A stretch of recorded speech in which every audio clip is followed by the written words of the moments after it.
boundaries to keep them from moving across this landscape. When we're doing it, we're trying to do it in coordination with our adjacent landowners. We have big adjacent landowners. There's a ranch on either side of us, and so we're trying to cost share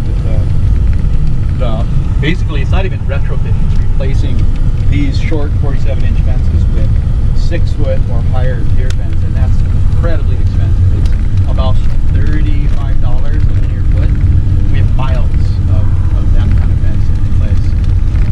So one of the things, you guys are NRCS, I mean, one of the things that, you know, speaking directly to this audience is, you know, one of the things that's really important for any producer at any scale is assistance, technical assistance, but also funding assistance, because it's so hard to fund that kind of work at scale. So, and we'll talk more about that. I think when we get out, and Greg Creel can speak with you know, just a high level of experience on what he's experiencing here. You can see as we go lower, it's getting drier. So even these kiawe trees that do really well in dry conditions, and some of those have been stressed by past fires, but even those are dying. And so that's really indicative of how bad this is. Yeah, the trees done. Have the trees gotten thicker? Thicker like in girth? Yeah, well, just growing more. No, I mean not measurably. It's a slow growing tree, but not measurably. Yeah,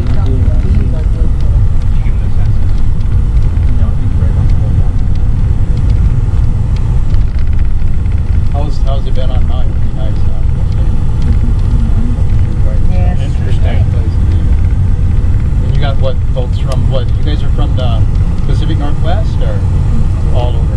Southwest and Pacific. Oh, Southwest. Yeah, we're Arizona. Okay. Arizona, New Mexico. Well, New Mexico's having a lot of fires, huh? They're out now. I don't know. Yeah, they're. Yes, they are. But it burned. 2 fires combined, and then another big fire. Between those two, it burned about 700. Yes. We lost 1,000 acres on that, and I mean it's so dry. But you know, it's interesting how we don't have so much of a wildfire threat in places like this now because there's no fuel. Right. It's just gone Yeah, because of the drought and because of the deer. It's not really an upside, but it's just been like when I see smoke now, I'm like, okay, well, there's nothing left to burn, you know, which is sad. We'd rather have something to burn, and we can manage that fuel load by grazing it. What are you doing with the livestock? The whole road is a couple miles long, and then there's all these lateral branches that go off. So we have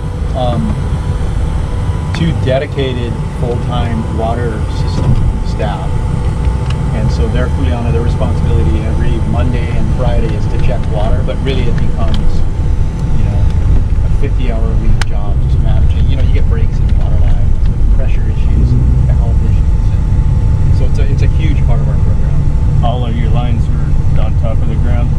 Not like when we replace them, they're all on top, but we have some old galvanized